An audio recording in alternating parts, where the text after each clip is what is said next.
l'Éternel Dieu des armées. Tu es notre Père et notre Dieu. Reçois l'adoration, la louange et le règne en ce matin. Au commencement était la parole. La parole était avec Dieu et la parole était Dieu.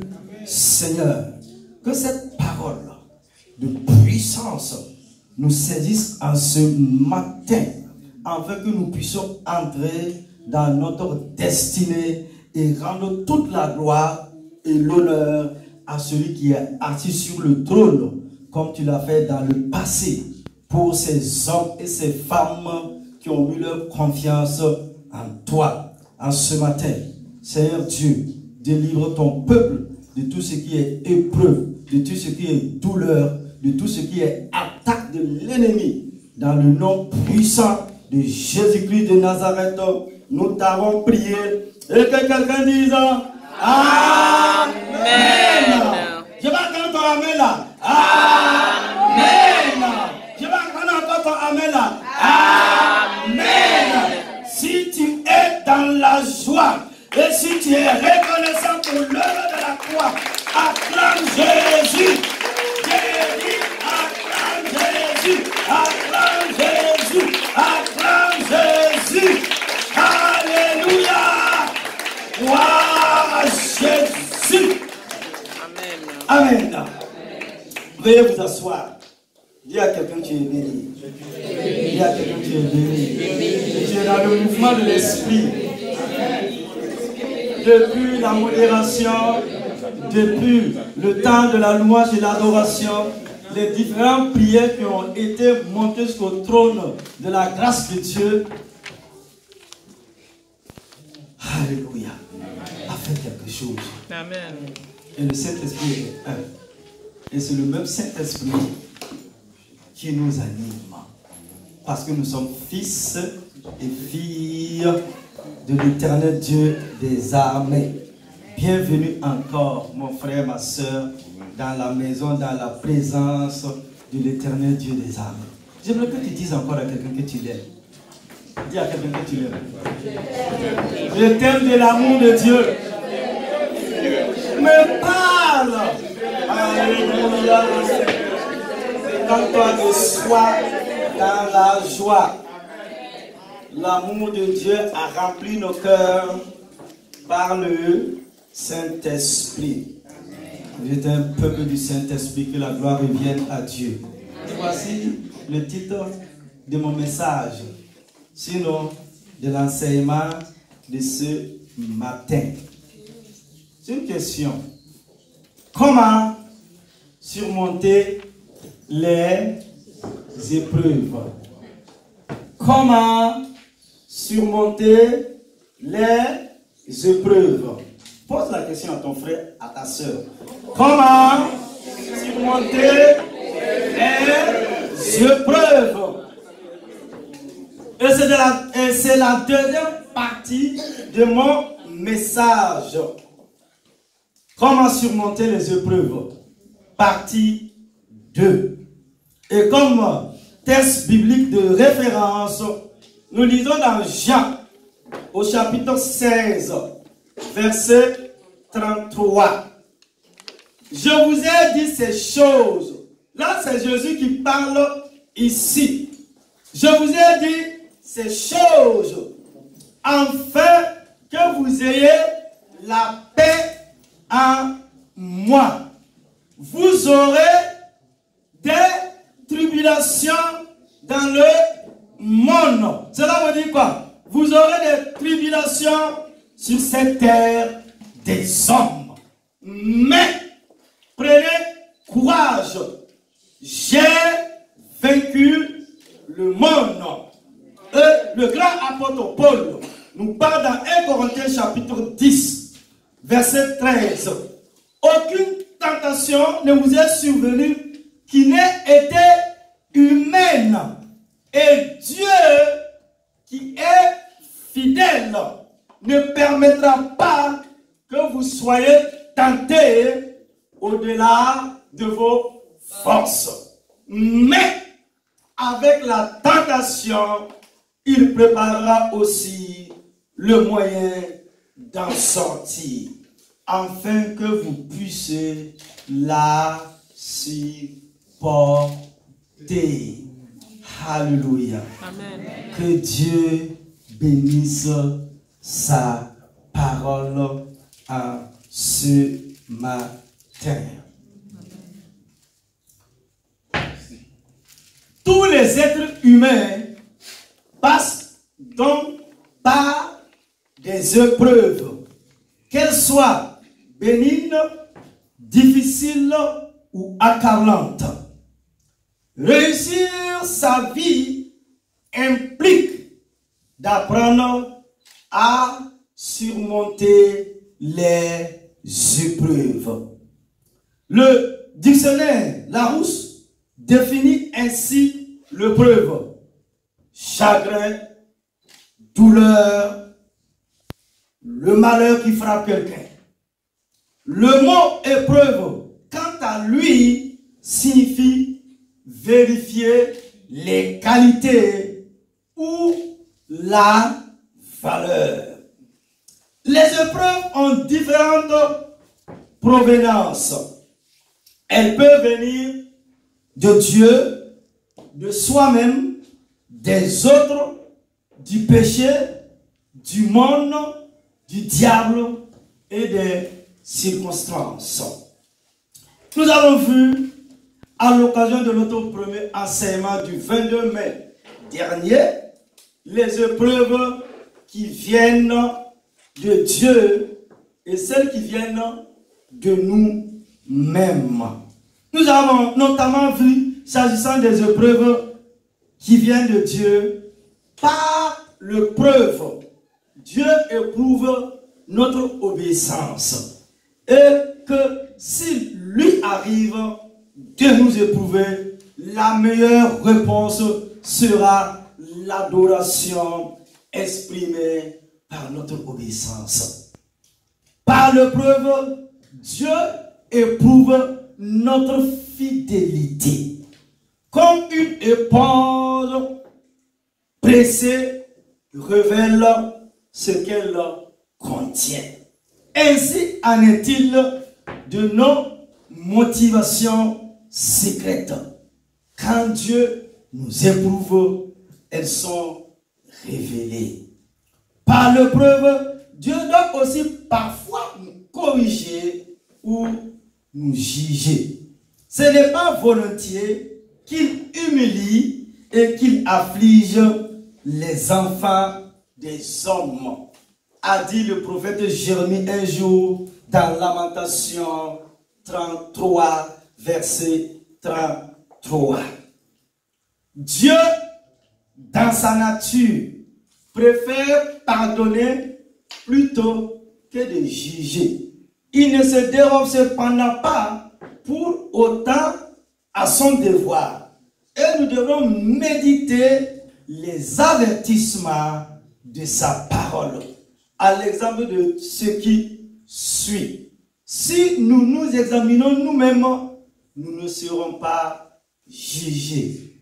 1 Corinthiens chapitre 11, verset 33.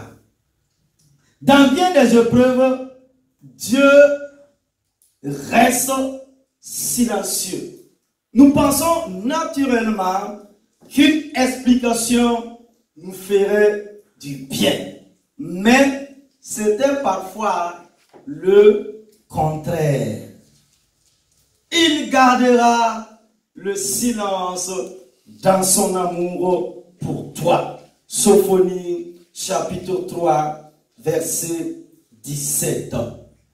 Nous avons également vu en seconde partie les épreuves qui viennent de nous-mêmes.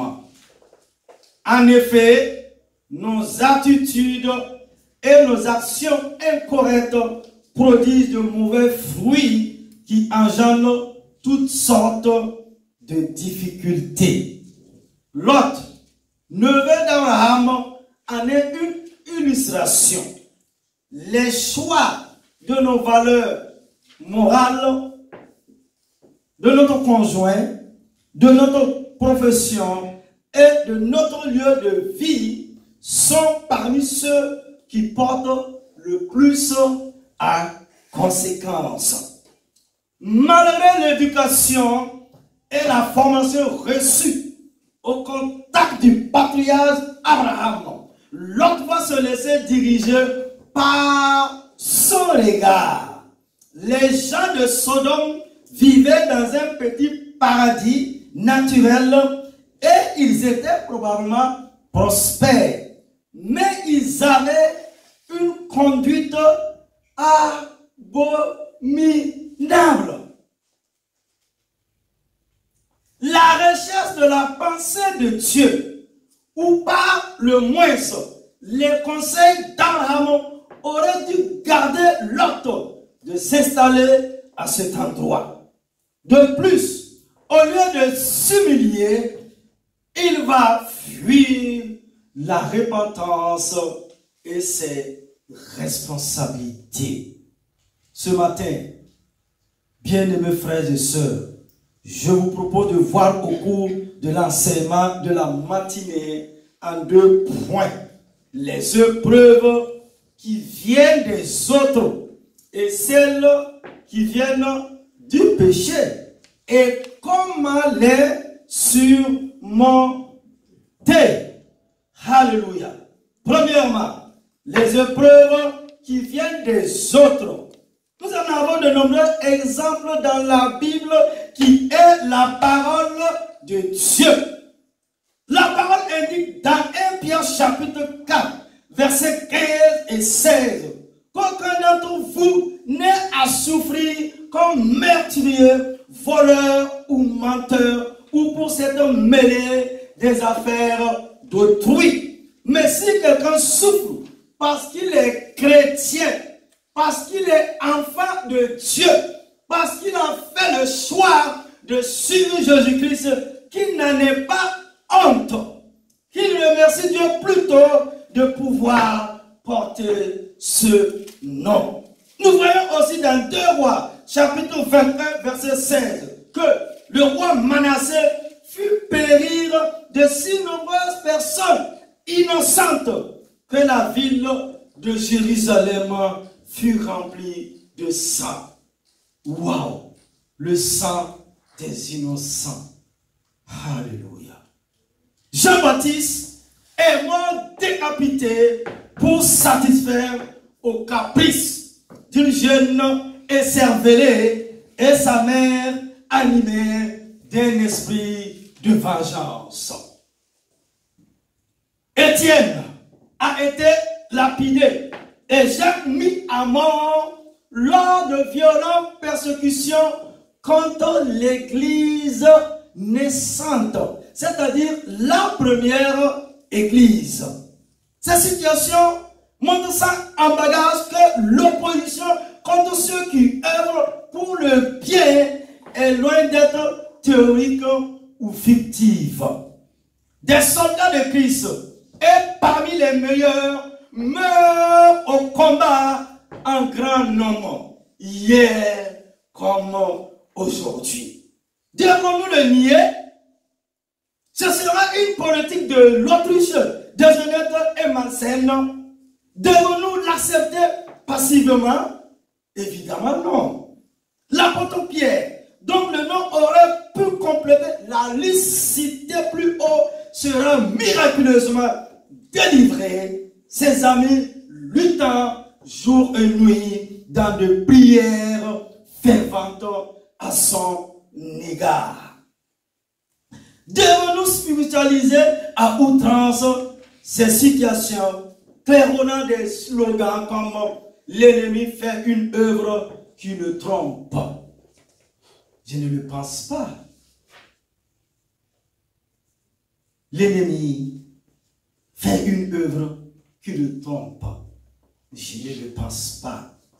Le libre arbitre de l'homme, géré avec méchanceté, est une réalité.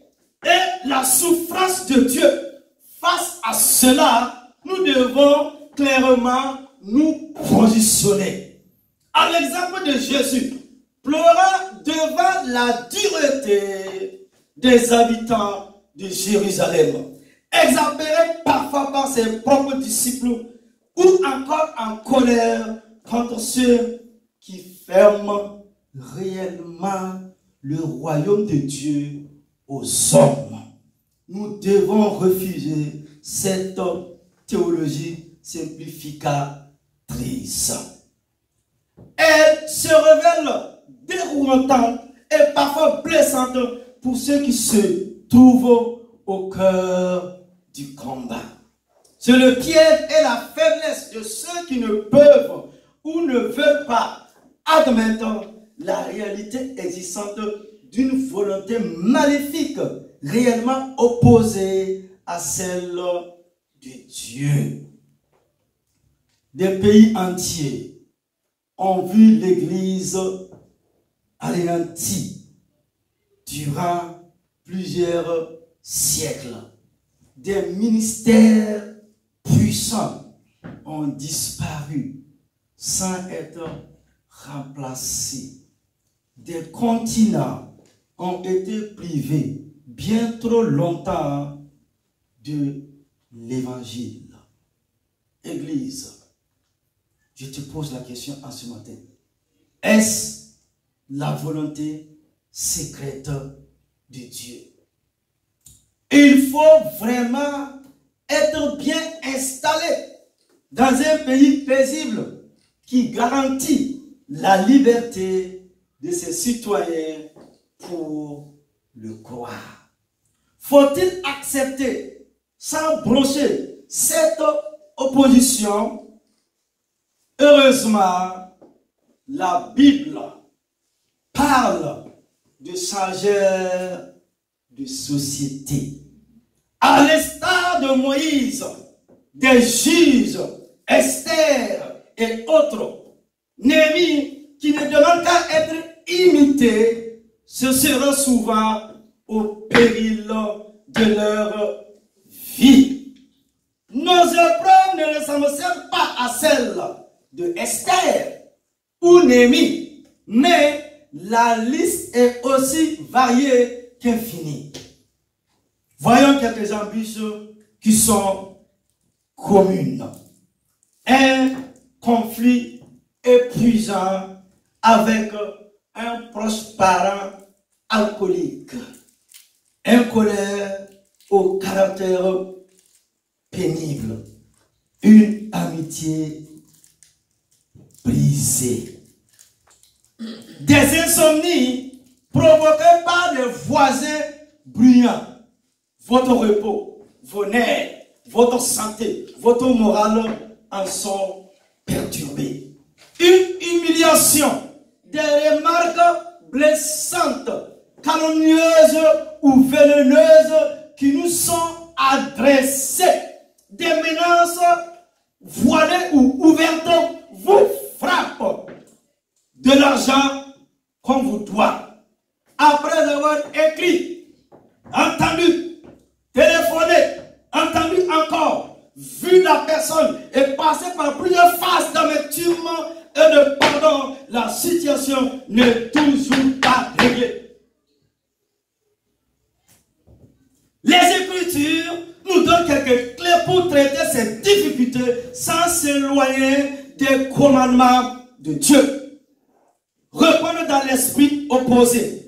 Une réponse douce et calme la fureur. Commencer une querelle, c'est ouvrir une digue avant que la dispute ne s'anime. Retire-toi. Ne pas tirer de conclusions actives. Ne porter de jugement contre personne et Dieu ne vous condamnera pas. Pardonnez aux autres et Dieu vous pardonnera aussi. Nous devons aussi éviter d'être une source de preuve pour les autres. Comme le dit Ésaïe 62, 10.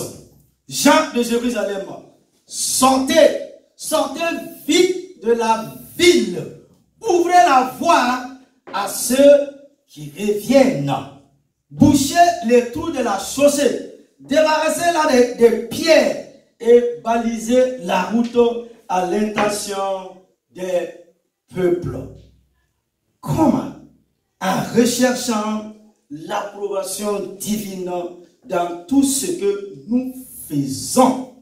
Quand l'Éternel Dieu approuve les voies d'un homme, il dispose favorablement à son égard, même ses ennemis. Amen. En agissant avec amour et vérité, même envers nos ennemis, celui qui couvre une photo cherche l'amour.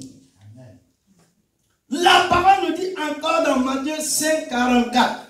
C'est Jésus qui parle ici. Moi, je vous dis, aimez vos ennemis. Bénissez ceux qui vous maudissent. Faites du bien à ceux qui vous haïssent. Et priez pour ceux qui vous maltraitent et vous persécutent. Vous pouvez aussi lire les passages suivants pour compléter cette partie. Proverbe chapitre 15, Matthieu 18, Ésaïe 62, Proverbe 17, 9. Et nous arrivons à notre deuxième point. Deuxièmement, les épreuves qui viennent du péché. Le jour où le péché et la mort seront définitivement engloutis, l'univers tout entier sera rempli de la gloire de Dieu. Satan et ses disciples seront, quant à eux, cantonnés à l'étang de feu. La mort apparue dans le monde comme salaire ou conséquence du péché sera le dernier ennemi à être vaincu. Nous vivons encore pour l'instant dans cette immense parenthèse où le péché fait encore des ravages. Contrairement à ce que l'on pense généralement, les plus grandes difficultés ne viennent pas des serpents, des araignées ou des moustiques, du climat, de la fatigue ou des maladies, des défis financiers, des pannes diverses ou l'opposition des ennemis de l'évangile. Mais de ce qui sort de nos propres bouches ou émane de nos attitudes, de nos péchés. Donc, la vie et la mort sont au pouvoir de la langue. Elle prospère, bénédiction et malédiction. Jacques, le pasteur Jacques, dans sa lettre, avertit les chrétiens de son époque qu'elle peut devenir un venin mortel, notre langue. Jacques chapitre 3, versets 8 à 11.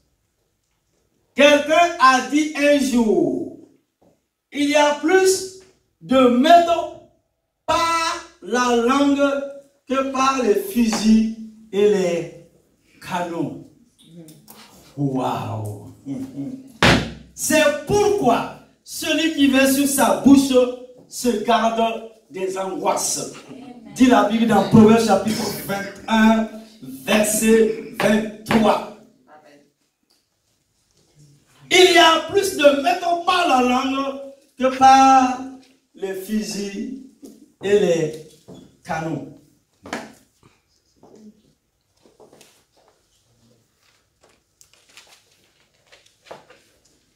Par ma langue,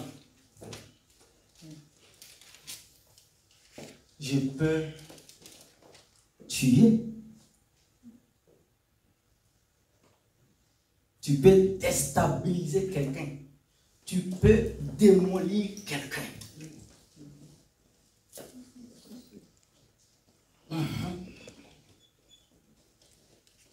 Jacques dit, par la langue, tu peux bénir et par la langue, tu peux maudire.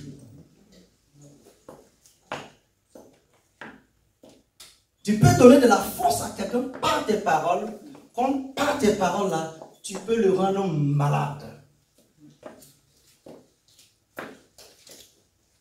Par ta langue, tu peux amener quelqu'un à aimer Dieu, comme tu peux amener quelqu'un à s'éloigner de Dieu.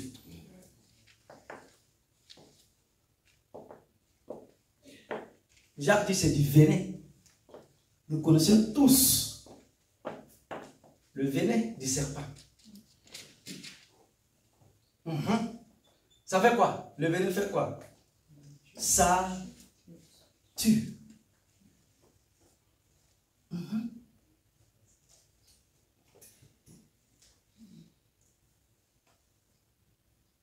Les paroles que je peux dire sur ma soeur, sur mon frère,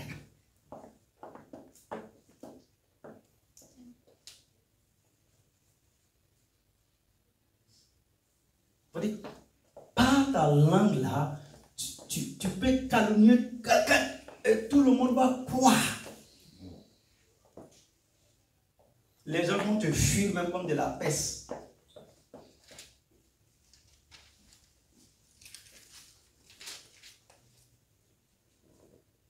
C'est le pasteur Jacques là, c'est lui qui nous parle.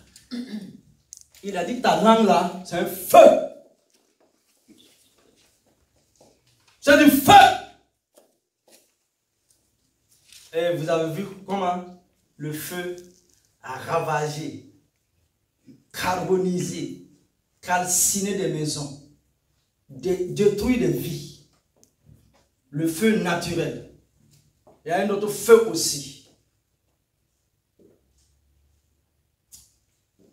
Ce n'est pas les araignées, ce n'est pas les serpents, notre problème. Et c'est ça qui nous crée des angoisses. Comme quelqu'un me dit dans ses livres, ma bouche là même, me crée des problèmes. Il frappe sa bouche, ma bouche là même, va me faire des problèmes. Et puis demain, cette même bouche là va parler. Alléluia. Paul l'apôtre, quant à lui, nous exhorte prioritairement et avec raison à être des modèles en parole et en conduite. Paul dit à son fils spirituel, le pasteur évangéliste Timothée, il dit, tu dois être un modèle en parole et en conduite.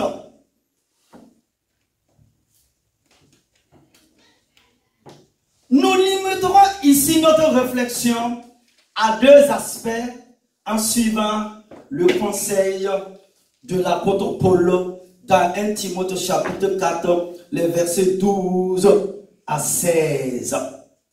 Premièrement, les paroles qui bénissent. Celles qui bénissent.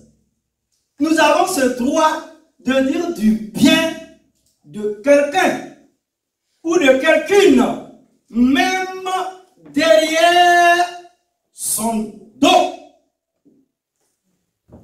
Encourager, aider, conseiller, enseigner et créer. Nos paroles ont un pouvoir créateur. Le courage, la consolation, l'idée nouvelle, la solution, l'espérance, la joie et même la guérison peuvent sortir de notre bouche. Les paroles qui bénissent, évangéliser. Comment croiront-ils en celui dont ils n'ont pas entendu parler? Le salut de l'humanité dépend aussi d'une langue obéissante et sanctifiée. Paul donne la raison profonde de son exhortation à Timothée. Il dit, car en agissant ainsi, tu te sauveras toi-même et tu sauveras ceux qui t'écoutent. Le salut vient de ce qu'on entend. Et ce qu'on entend vient de la parole de Christ.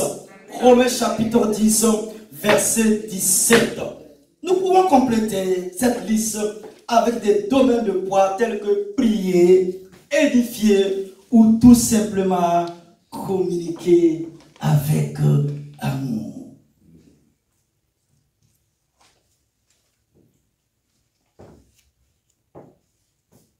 2. Les paroles qui font mal.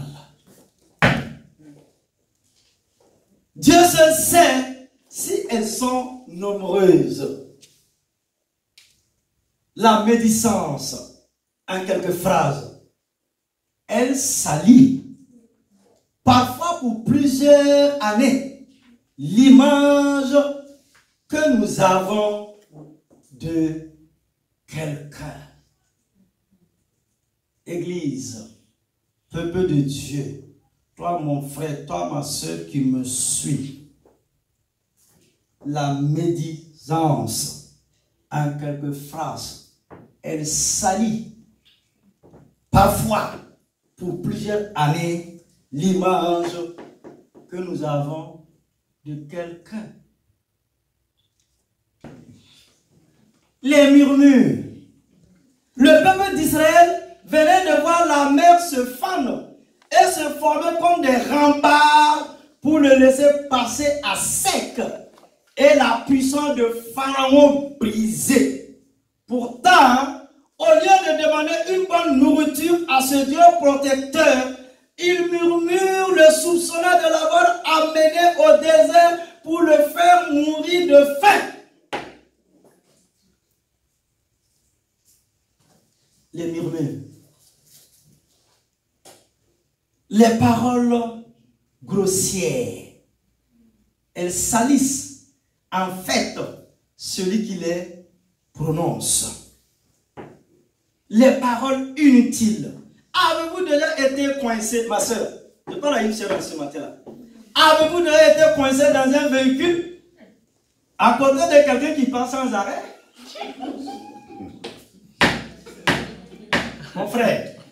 Mon frère, avez-vous déjà été coincé dans un véhicule avec quelqu'un qui passe sans arrêt? C'est une torture que je ne souhaite à personne. Le silence et la sensibilité en ce domaine sont des bienfaits précieux.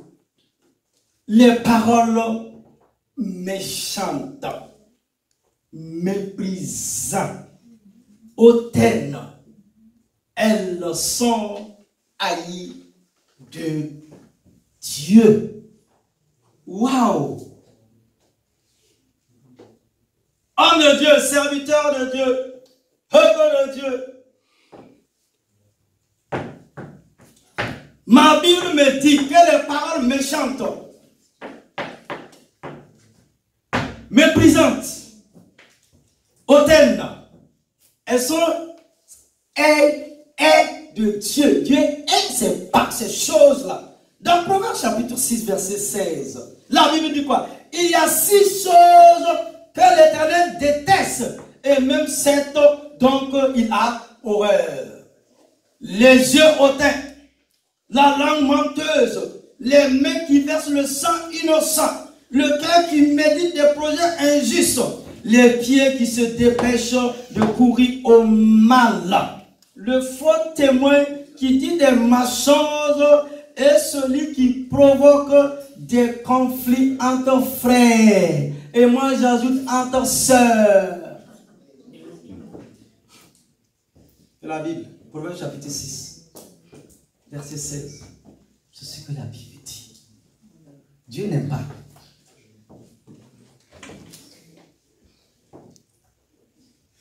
Les plaisanteries. Pourtant, Dieu, Papa bon Dieu, il a de l'humour. Il suffit de regarder des chatons et des canetons pour s'en convaincre. Ils aimeraient que nous soyons toujours joyeux. Que veut donc dire Paul quand il nous demande de nous abstenir de plaisanteries? Ce passage parle de joie blessante. Je dis des joies blessantes, c'est-à-dire d'un humour qui cache des points méchantes ou humiliantes. C'est le cas pour une foule de plaisanteries sur les nationalités, les régions, les origines, le sexe et la couleur de peau. Tout le monde rit, ou du moins fait semblant, mais les blessures sont bien réelles.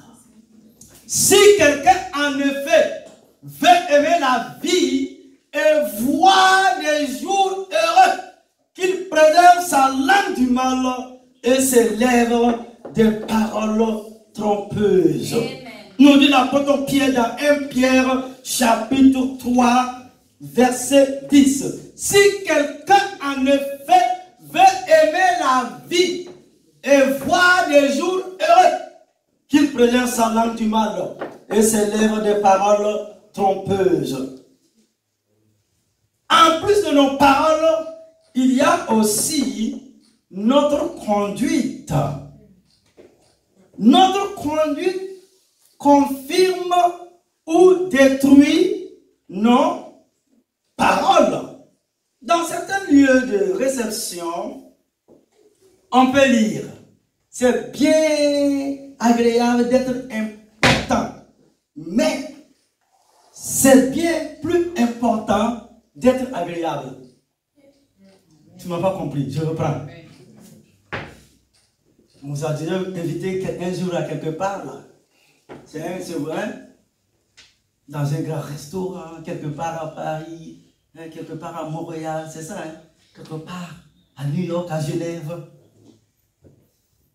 C'est bien agréable d'être important, mais c'est bien plus important d'être agréable. Amen. S'il y a quelques situations de vie courante, la polyvalence et la disponibilité. Yes. Un jeune homme venait d'achever son école de disciples. À la fin du culte, son pasteur s'adresse à lui. Veux-tu ranger les cantiques là? Voici la réponse qu'il a donnée au pasteur. Je prierai à ce sujet.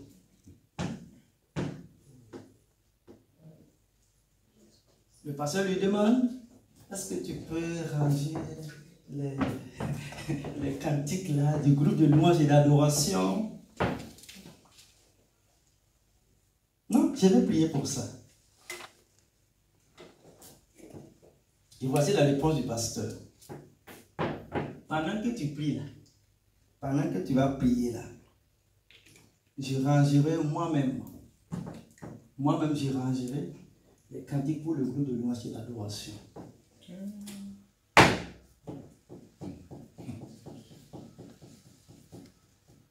C'est simple. La politesse. La politesse. La vraie politesse, c'est celle qui vient du cœur. Aime honorer son prochain. Tandis que la politesse de façade, celle qui n'est là que pour sa propre gloriole, s'estompe rapidement pour faire place aux comparaisons, revendications et conflits.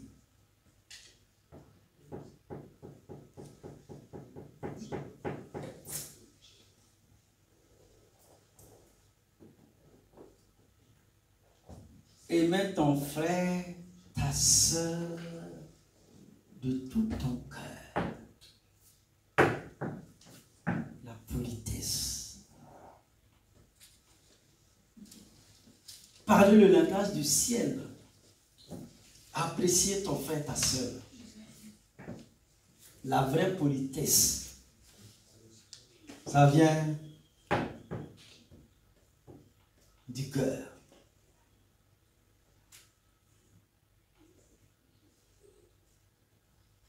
J'aurais arrivé en retard, c'est de l'orgueil, disait Don Stéphane.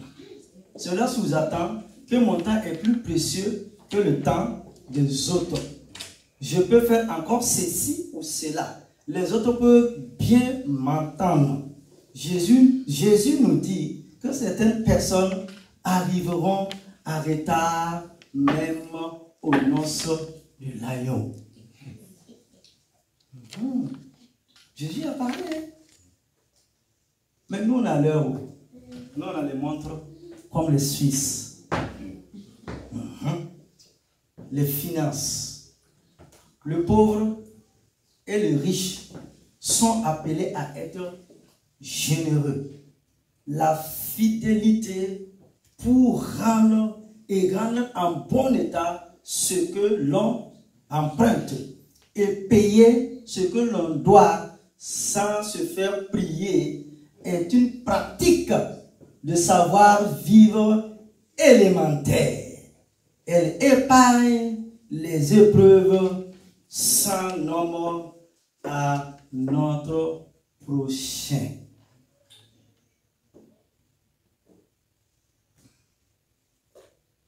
L'obéissance.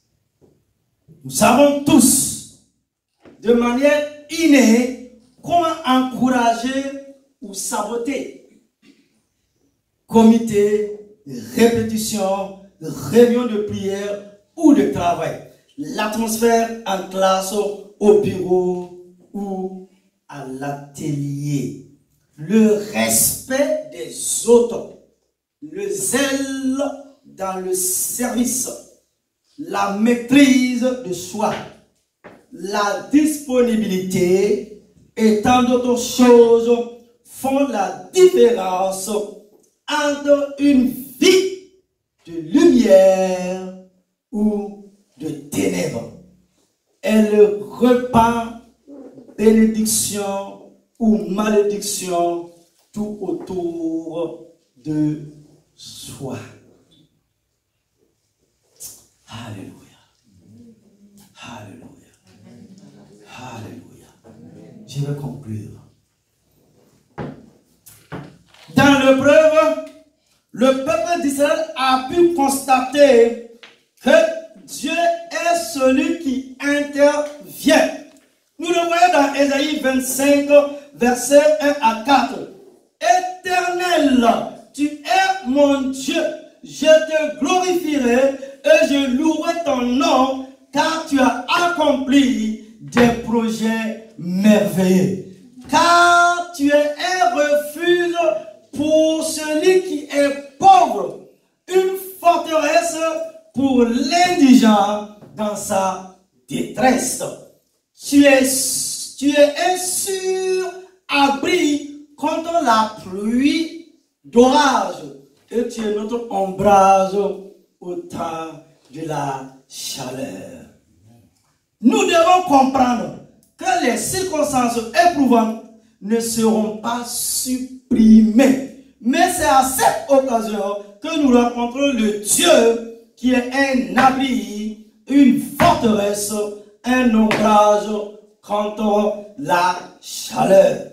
Dieu ne permettra que nous soyons écrasés par les épreuves. Alléluia. Alléluia. Alléluia. Qu'est-ce que nous pouvons retenir de l'enseignement de ce matin? À retenir. Premièrement, tous les êtres humains passent par des épreuves. Réussir sa vie implique d'apprendre à surmonter les épreuves. 2. Nos circonstances éprouvantes sont l'occasion de rencontrer le Dieu qui est un abri, une forteresse, un ombrage contre la chaleur. 3. Dieu ne nous abandonnera jamais dans l'épreuve. Église, le Dieu d'éternité, le Père de gloire, le Dieu tout-puissant, le Dieu fidèle et grand ne nous abandonnera jamais dans l'épreuve. Alléluia. Acclame l'Éternel Dieu des armées. Une femme peut abandonner son enfant qu'elle arrête. Nous dit le prophète Ésaïe. Mais l'Éternel Dieu des armées n'abandonnera jamais son peuple. Dieu n'abandonnera jamais ses enfants. l'a racheté par le précieux sang de Christ Jésus de Nazareth. Ton père peut t'abandonner, ta mère peut t'abandonner, ton mari peut t'abandonner, ta femme peut t'abandonner, ton fils peut t'abandonner, ta fille peut t'abandonner, tes amis peuvent t'abandonner, tes oncles, tes tantes peuvent t'abandonner. Mais il y a un, homme de Dieu, il y a un, lui il est fidèle, l'ami fidèle, l'ami réel, Jésus de Nazareth. Lui il ne t'abandonnera jamais, il ne t'abandonnera jamais, il ne t'abandonnera jamais, parce que tu as du prix, tu as de la valeur aux yeux de Dieu.